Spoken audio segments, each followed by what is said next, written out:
అభివృద్ధికి రోడ్లే అత్యంత ప్రధానం. రాజమండ్రి ఎంపీ దగ్గుబాటి పురంధరేశ్వరి.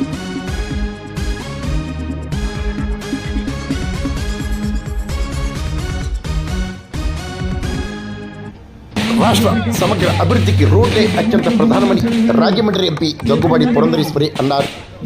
పెదపూడి మండలం పైన గ్రామంలో బుధవారం అనబర్తి ఎమ్మెల్యే నల్లమిల్లి రామకృష్ణారెడ్డి ఆధ్వర్యంలో 1,35,00,000తో నిర్మించిన రోడ్లను ఎంపీ పురంధరేశ్వరి ప్రారంభించారు. గ్రామ సర్పంచ్ సుందరపల్లి ప్రమీలా వీరభద్రరావు, తెలుగుదేశం పార్టీ సీనియర్ నేత మట్టపత్తి వీరభద్రరావు, ఎంపీ పురంధరేశ్వరి, ఎమ్మెల్యే నల్లమిల్లి రామకృష్ణారెడ్డికి ఘన స్వాగతం పలికారు. ఎంపీడీఓ నరేందర్ రెడ్డి, ఎంపీపీ కేతా తులసి శ్రీనివాస్, తెలుగు మహిళా అధ్యక్షురాలు జుత్తుకు సూర్యకుమారి, రోడా చైర్మన్ కోటి వెంకటరమణ చౌదరి తదితరులు పాల్గొన్నారు.